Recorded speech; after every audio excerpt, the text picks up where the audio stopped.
improvement choice. From the Crop Medcalf 5-Star Sports Desk, I'm Toby Altizer on the Fan.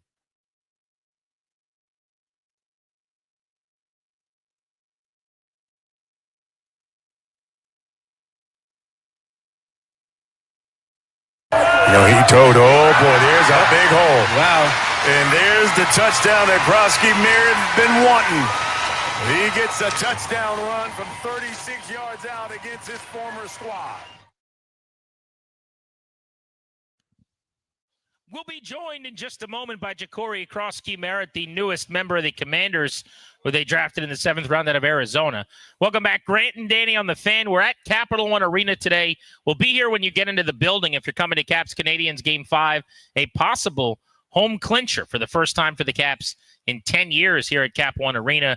So when you get into the building, come by sections 106, 107, and say hello. What are you doing to protect your family's assets? As the exclusive sponsor of our show, the law firm of Condori and Morad can help you draft your last will and testament, set up a living trust, or put together a medical power of attorney. Schedule a free consultation with their attorneys today by visiting kmlawyers.com, and be sure to let them know that we sent you. That's kmlawyers.com. Voice of the Caps, Joe Beninati in a half hour. New Commanders receiver Jalen Lane, drafted out of Virginia Tech at 4:30. And D.C. City Councilwoman Brooke Pinto, who is for a stadium at the RFK site, it sounds like, stopping by the arena here with us at 5 o'clock. But let's go to the Rude guest hotline right now. Rude, the most reliable heating and air conditioning products in the DMV, and welcome onto the show, new Commanders running back, Jacory Croskey-Merritt out of Arizona, who they took in round 7. Jacory, thanks for the time. You're on in D.C. How are you? I'm good. How you doing? Thanks for having me. Our great, pleasure. buddy. Congrats. We're fired up to have you join the Commanders. Take us back to the pre-draft process. Could you tell that Washington was high on you, and did they stand out among some of the teams that were courting you? Yes, sir. They was very high on me. We did a couple Zoom meetings. They eventually ended up bringing me on the top 30, and I just love the coaches, the staff, and the brotherhood that they have going on down there. So I was super pumped to hear them call my name on draft day. How do you feel like the fact that I think for a lot of folks, you may have been a relative unknown. You only got to get in that one game for Arizona this past year. You're found in New Mexico. The numbers are eye-popping. How do you feel like that affected your draft status?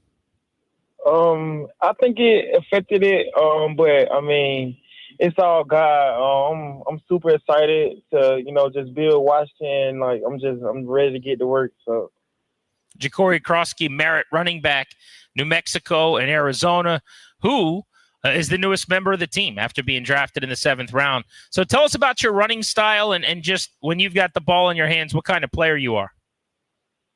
My running style is very unique. I like to be different with the football. I like to run hard, run aggressive, make people miss. I like to get dirty yards and, take it a distance. So I try to not limit myself to what I can do, even catching out the backfield. So I'm just looking forward to just bringing, another skill set to the office that they already have. But I'm just ready to get down there to work. Would you rather shake a dude in space or truck a dude in space? It just depends. I mean, I'd rather score, but I mean, good answer. I'd rather score. I think I'd rather score, but I mean, I'd rather truck a dude too. So that's a hard question. Take me through the last calendar year here for those of us that don't have all the information. So you only played in the one game. I don't know if it was an eligibility thing or kind of what went into that. And then also how that affected your draft stock, because it goes without saying from a talent standpoint, you should not have been available in the 7th round. They feel like they got a steal. Mm-hmm. So walk us through how that all played out from when you left New Mexico to just playing in the one game at Arizona. Okay. So when I was when I decided to go to Arizona, I ended up playing in one game, and things came back from my freshman year that I played in too many games, and the NCAA ruled me ineligible. I mean, I was looking forward to have another breakout year at Arizona. Had a great first game, and it was just gonna be just straight on forward from there. And I mean, I feel like it did affect my draft stock. I mean, I truly believe that I'm a day 1, day 2 type of guy, but it all worked out in God's favor, and I'm a Washington Commander. Jacory Croskey-Merritt with us here on G&D. So in terms of, right away stepping foot on campus here with the team. What have they told you about your role, about competing for a gig, and just kind of what do we know at this point? Just know that I'm gonna just do whatever they tell me. I mean, they want me on special teams as a returner or whatever, but once I get down there, I'm just looking forward to competing and doing it all. I mean, earning snaps in the backfield, just doing it all. I have a lot of expectation, and like I'm just ready to just show it in person. 5'10", about 206 pounds is what Jacory Croskey-Merritt is listed at, joining us here on Grant and Danny, drafted out of Arizona by the Commanders with the 245th pick.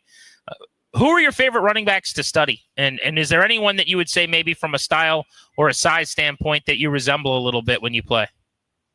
I like Kamar, Alvin. I feel like he's a great back. I've been on Jahmyr Gibbs a lot. He's a great back as well. So those are like some of the guys I try to model my game after. They're very smooth, run very hard, and they're playmakers. So I love those guys. So that's interesting because I look at the bench press reps, and you're super strong. You had almost 20 reps, and you weren't viewed as like necessarily a 4.29, 4.31, like crazy 40 guy. I've thought of you more as a power back, but you've talked about catching the football. The two guys you mentioned there are kind of shifty pass catchers. Do you view yourself as someone who could be a receiver out of the backfield and that type of back? 100%. And I'm just ready to get down there and show that I'm ready to show that I don't have a limit to myself. Truly believe in that, and I mean, I feel like I try to be able to do it all. I run big for my size, if that makes sense. I'm a powerful runner, very explosive, and I can make guys miss. So, what do you do best right now, and what do you want to improve upon? I do best at with my vision. Got a good feel for the game, got good instincts, and I'm gonna always try to get positive yards. So I feel like I'm just a natural runner, if that makes sense. Jacory, let me get to know you a little bit. Let our listeners get to know you here in the DC area. All right, you're obviously very in-shape gentleman, incredibly athletic. You're an NFL player now, which is really, really cool. But let's just say you got no weigh-ins coming up. You got no obligations. All you're going to do is relax, and your feet are up. Give me your cheat meal, your number one seed meal that you would cheat with. Cheat meal, I got to go with a taco salad. Have the different ingredients on it, like chips, onions, and I feel like that's a cheat meal. A taco salad, a big taco salad too. A salad is the first time we've ever gotten that. But it's not like a salad, like you're thinking of a salad. It's not healthy, I understand. It's like taco stuff, but all mixed up. But is there lettuce in it? There might be some lettuce. Still salad then. Like, what about, you ever had a cheeseburger? Have you ever tried that? Oh yeah, cheeseburgers, wings, like those are my go-to. I'm really not a pizza guy. But, yeah, those are my top three: taco salad, wings, and burgers. All right. I like that. Last one for me, just getting to know the team. You mentioned the brotherhood and the camaraderie with some of the staff that you had. Who stood out to you? How much time did you spend, if any, talking to Dan Quinn before the draft and Adam Peters? And what can you just tell us about the way the Commanders operated? DQ and AP, they both stood out. That was my first meeting when I got there on my 30th visit, and those guys set the tone. Great gentlemen, great human beings, and it was just a blessing to just be able to just get to know those guys, and I'm very, very fired up that they believed in me, and I'm ready to get down there and work. Were you at the famous Topgolf gathering, or was your 30 like an individual visit? It was I went to Topgolf with a couple of the guys that was down there on the top 30 division. Nice. Me and AP, we actually was in the same little booth. Oh, Peters was in your booth? Yeah, so we actually got time to we actually got time to spend time with each other. Maybe it's why you got drafted. I love Maybe it. he liked what he saw, either the golf game or how you hung out with the guys. Yeah, it was definitely fun. Now you got it. Now, if it's him and like Jalen Lane, and the entire Amos, the entire draft class was in that bay, then we know they were onto something. Now right? we know. Was it all the guys they drafted in that bay or just you? I think it was just me. It was just me. Well, cool. Well, congrats. Thanks for hopping on, and we look forward welcome, to buddy. Getting to know you a little bit. Where can people follow you on social and just get to know you as a person leading up to the football season? You can follow me on Instagram at Jacory Croskey, on Twitter at Jacory-Merritt15, and you can know that, I'm very confident, very humble, and put in a lot of work. And I'm just ready to get down there and show what I can do. We're rooting for you. So it is Pulling for you, buddy. Is it Croskey-Merritt hyphenated on the jersey, or do you go by one or the other? It's hyphenated on the jersey. Got you. Cool. All right. Yes, well, sir. thank you for the time, and we'll be pulling for you. Appreciate you, buddy. Training camp. Nah, appreciate y'all. Let's raise hell. Let's go. There's Jacory Let's do Croskey-Merritt. He's got the raise hail down. He's already down. I like it. He's got it. He was in a bay with Peters. That's interesting. That is a good tidbit. Yeah. Now, it's not quite the smoking gun of Jaden Daniels getting a limo, different than everyone else, but it's in there now, right? It makes sense. I mean, you can't convince me. I know that it's not the end-all, be-all, and it's probably not even as big a deal as any of us make it. But if you're Peters and you're sitting there, in that conversation, I really like the kid. If over an hour and a half or 90 minutes you see a lot that you like, it can't hurt his chances. Yeah, you're there in round 7. You're looking at some names. You're going, all right, we like him. I did golf with that guy for 90 minutes, and I thoroughly enjoyed it. I was pretty impressed. Yeah, I mean, listen, it'd be one thing if it'd be very Bruce Allen, right? If I played a round of golf with him and he was awesome at round 2, dumb.